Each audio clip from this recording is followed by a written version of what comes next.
Hi there and welcome to Transcona Trailer Sales. Today I'm going to be walking you through your 2019 Keystone Cougar 315Rls. If you notice at the top there, you are pre-wired for an observation camera. If you'd like to get set up with that, you can contact our parts department. We can get you set up.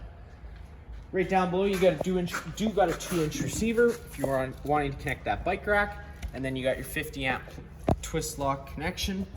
Plug in the trailer. You're just taking note of that silver strip there. It's going to be lining up with that silver strip there. Just push the 2 in, give it that 8th turn. It's going to lock itself in, and then you got that threaded collar to really lock it down.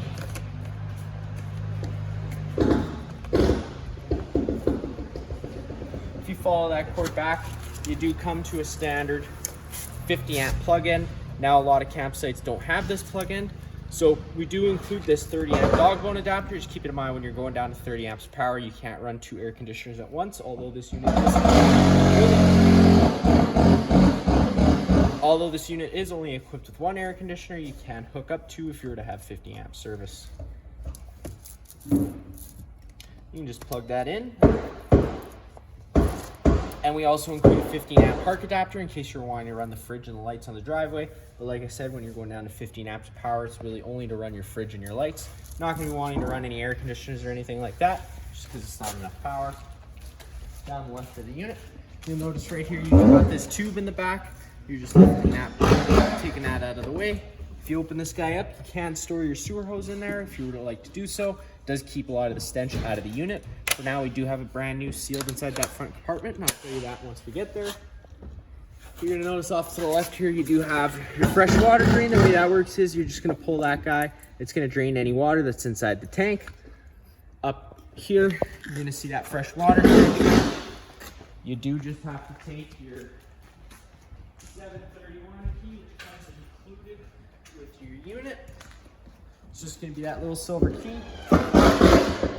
Stick it in there, twist it, and it'll unlock, and it'll allow you to fill that fresh tank.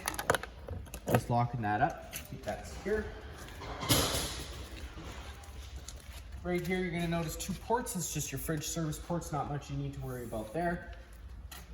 You got your furnace exhaust. Whenever that's on, it's going to be blowing out hot air, so just be mindful of that. And then you get to your hot water heater.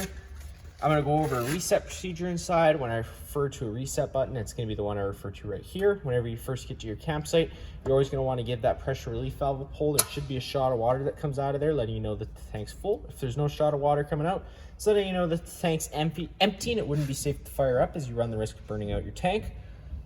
Drain bolts are straight down here. If you're to want to drain that because you're leaving the unit for a while, it's an 1 1/8" socket.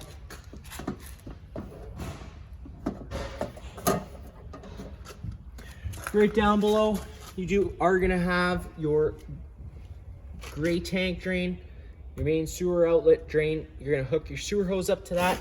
It's just got those ears that lock on with there. Your sewer hose has those same ears. You do have 1 valve back here for your gray tank. For your gray galley tank, sorry.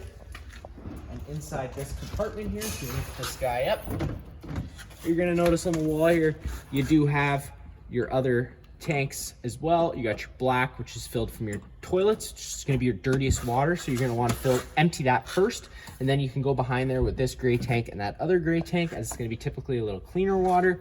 You got your tank flush, which, let's say you're noticing false monitor panel readings, or an odor inside the unit with your black tank connected and the valve open, which is very important because otherwise you do run the risk of bursting your tank. You can thread a garden hose in here, turn it on, it's just going to flush it out, keeping things that little bit cleaner. You get your city water connection, which if you're out of site with service, thread a garden hose in there, turn it on. It's going to pressurize all your lines. You do have your winterize inlet right here, so you're going to thread a garden hose end in there, cut the other end off, put the other end inside a pail of antifreeze, and that's how you do that. You got your 2 valves here for your water bypass and your winterization mode. Again, it is labeled. Off would be summer for both, and then turning them on would be in winterization mode. Your preps for satellite, your battery disconnect with it on like so. The batteries are connected to the unit. If you were to turn it the other way, it becomes disconnected from the unit. Inside here is just some storage where they do have 1 sewer hose. You do have your electronic leveling system up front. A little note up there, Just making sure you know to loosen those strong arms before you try and extend or move the jacks at any point. Pushing that power button does turn that on.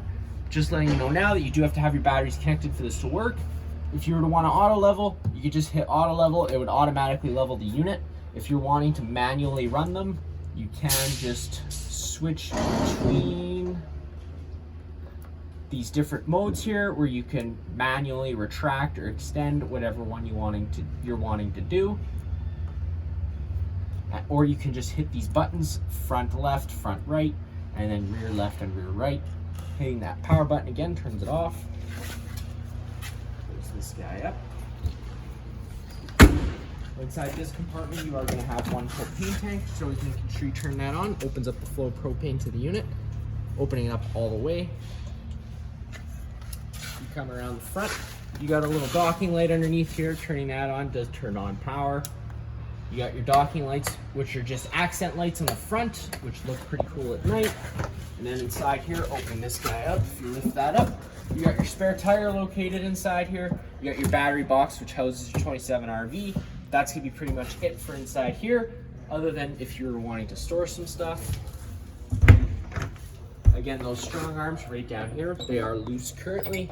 Whenever you were to get to your campsite, tightening them up is just gonna allow things to be that much tighter.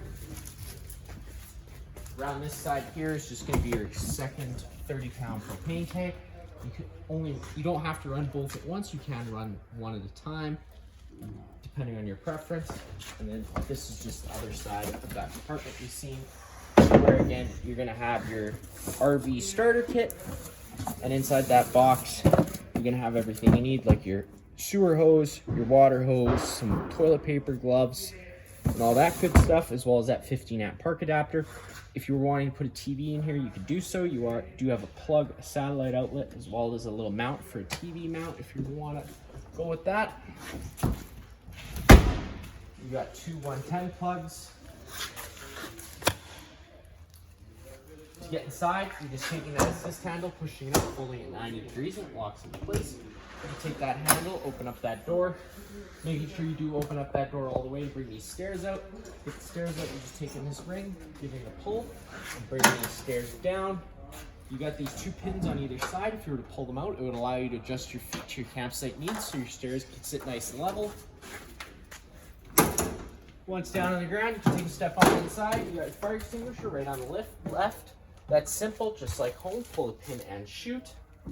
And then up on the wall here, it's going to be your main control area. Pushing that home button will bring you to that home screen.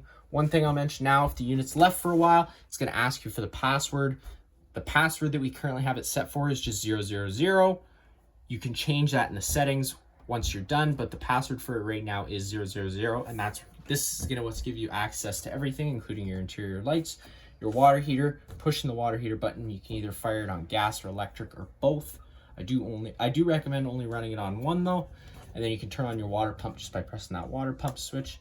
Hitting that settings button will bring you into all your settings, including your Bluetooth settings, so you can run things off your phone. You just have to download the app for that. And then there we go, we got that right up top. We do have that passcode option, so you could go in there to change the passcode if you were to want to do so. And just a few more options.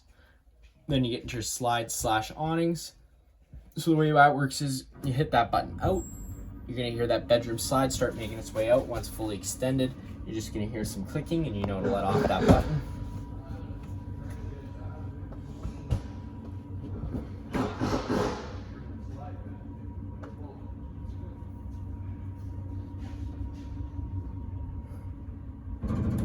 There you go, you heard those clicks.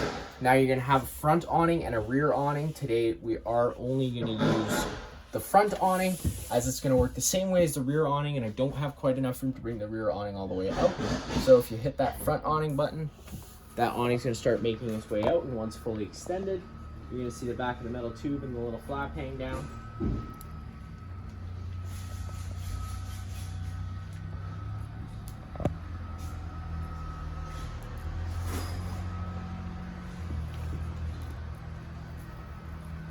And sometimes that flap does get stuck.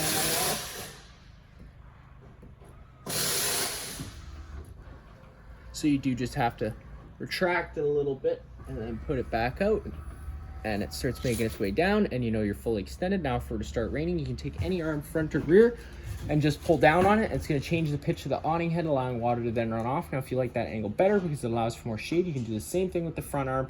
Just always making sure that you do push both arms back to straight when bringing them in. That way you don't run the risk of bending anything. And bringing them in is just as simple as pressing that in button. And the awning will start making its way in when you're bringing it in, just making sure it rolls, the fabric rolls the right way in. That way you're not trapping any moisture inside there, accelerating the growth of mold or mildew. And another thing to keep in mind is whenever you do have those awnings out, whenever you start getting to about 5-kilometer-an-hour winds, you are just want to make sure you bring that in. That way you don't run the risk of ripping your fabric or bending your arms. Once those arms contact the side of the trailer, the motors are just going to cut out and you'll be able to let off that button. Now we can get back to our slide outs, pushing those slide outs out.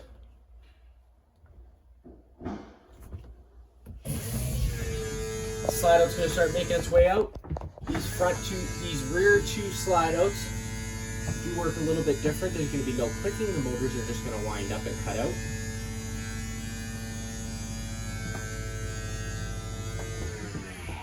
And there you go, you're fully extended, and then you got that one last slide to do. This one's probably going to have the clicking involved.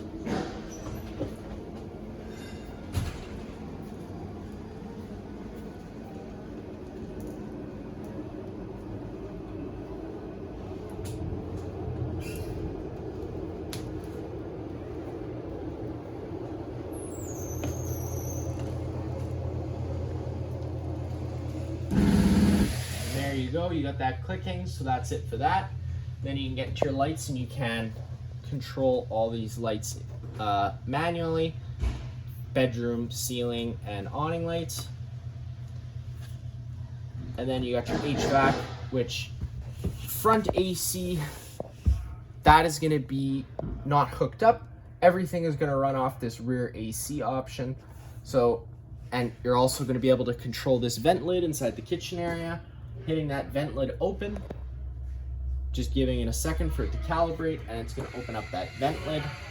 And then the vent fan, hitting that button, you'll turn it on to low fan, and it'll stay on low fan, and then you got medium and high as well. Just clicking the fan all the way to off again, and hitting that vent lid close will turn it off and close that vent lid. You aren't going to want to run that vent lid open whenever it starts raining or you're traveling, unless you do get a max air cover. We do sell those. You can contact our parts department if you'd like a quote for that. Back to the AC, hitting that mode button once, you're first going to get into your fan setting. So now you can either run that fan on high or low at any point in time, hitting the plus or minus buttons for the temperature. Hit that button again, you're going to get into cool. It's going to be on auto, so it's going to be an on-demand system. So as soon as the thermostat senses that it's at what you have it set, it's going to cut out. If you want it to run full time, you do just have to hit it onto low or high, or just leave it on auto. Hitting that button one more time is going to turn you into your heat mode. Now that's going to fire up your furnace, which runs off propane, and you can only run that on auto for the fan. Don't leave it on high or low whenever you get to heat. Just leave it on auto. One more time, the mode will go into auto. So depending on what your thermostat's set to, it'll either kick in the furnace or kick in the air conditioner, depending on what it thinks it needs. And one more time, we'll bring you back to off. You can set a schedule for it to turn on or off whenever you'd like. You could set that up through the settings. And that's going to be it for this system here, other than the fact that you have your monitor your battery level as well as your tank levels up top. You got two buttons up top which turns on those little pendant lights, and then you have your heated holding tank system, which is for that extended camping season. But unfortunately, our Manitoba winters get a little too cold for this to keep up. Really, you're not going to want to be camping any colder than like -3, -5 max. And even then, you do run the risk of things freezing up. So just be mindful of that whenever you are using it. You got your LP detector right on the ground here. If this guy ever starts going off, you are just going to want to turn off the main supply of propane at the front of the unit. open up some windows, turn on some vents just to ventilate it out. You got your breaker slash fuse panel right down below. Whenever a fuse trips, it's gonna sit in the middle, so you do just have to turn it off and then back on again to reset it. And all your fuses are on your right, and there should be a little red indicator light letting you know if one's blown. Coming into the kitchen area, you got this nice little counter space with some storage, a little coffee bar area. And then you get into your main kitchen space. This little spacer here, this is for whenever you are leaving the unit for a while with the fridge off. That way it gives that little bit of space for it to allow air movement through here. And that is just to allow for no mold to start growing in there if you have the unit off for a while. But if you are using it, just sliding this guy right off. We did write on here, it is for winter storage, ventilation, and everything will close properly. To turn the fridge on and off, the controls are just right here in the top corner.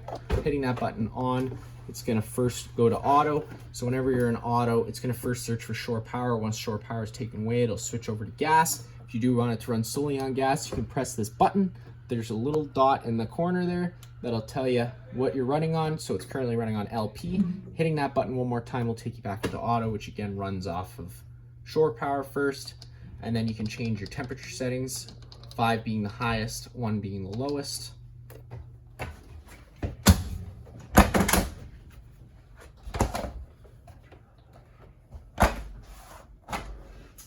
You got your sink with hot and cold water, nice little cutting board up top here, storage all down below. You got your microwave, which is just like home, not much I'm going to show you there. Of course, down underneath, there is little accent lights you can turn on, of course. Just by the press of that button, and these little knobs light up if you were to turn those on, as well as that oven light. To get the stove and the oven to light, it is pretty simple. You're just turning those knobs over to light, hitting the sparker, and it does fire right now. Now that's only because we did have the propane system running earlier. Sometimes it can take a few minutes just to purge all the air out of those lines, so just be mindful of that. And then to get the oven to light, you're just opening that guy up, taking that knob, pushing it in, turning it over to the pilot option, holding it in, allowing all that air to get out of the lines.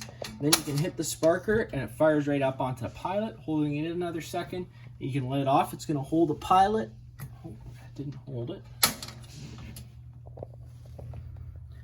And you can turn it up to your desired temperature and it fires right on up. And then just all the way back off to turn it off.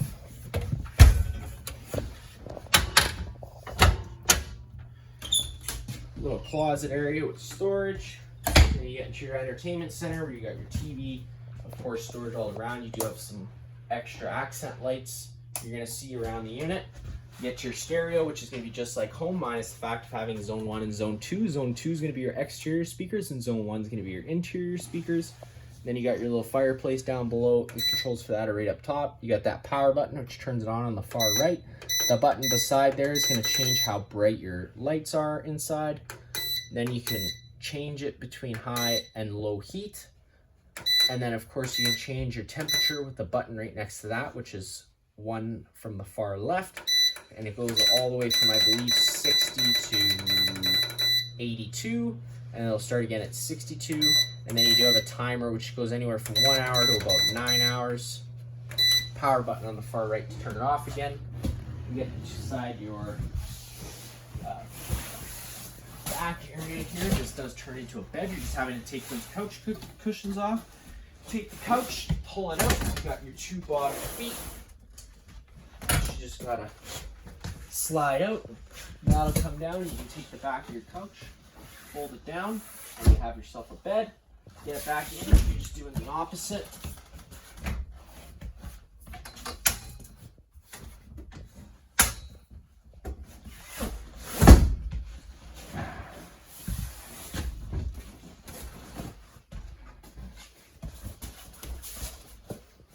All the blinds in the unit do work the same way. You just kind of take them, and wherever you sit, that's where they're going to stay. And then you can open them or close them or open them, or just have them right open. So again, more storage space all around. You got some recliner chairs here. You got your dinette area.